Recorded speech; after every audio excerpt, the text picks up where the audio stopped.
आज सकाळे फुलबाणी सदर थाना अंचल एक दुखद घटना घटी पानी कुंडे बुड़ी जाई जड़े 1.5 वर्षर शिशु कन्यार मृत्यु होइछि।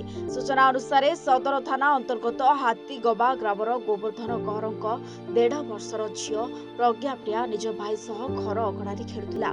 घरर अन्य माने भितरे कार्य व्यस्त थिले। एही समय झील असावधानता वशतः पानी कुंडे पड़ जाइथिला।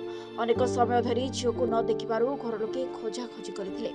परे झील को पानी कुंडे पड़ता देखिपारी तुरंत ताकू नहीं गुमागड़ डाक्तरखाना भर्ती करथिले। तेबे डाक्टर तांको मृत घोषणा करथिला। मृत शिशुर दादा चित्रसेन कहर एतला क्रमे सदर पुलिस शव जबत करी व्यवच्छेद पई पठाइछि। सूचना अनुसार मृत शिशुर बापा एक दुर्घटना आहत होई एबे डाक्तरखाना चिकित्साधीन अछन्ते। एही घटना गाँव में शोकर छाया खेलाई दैछि। Bureau report question our.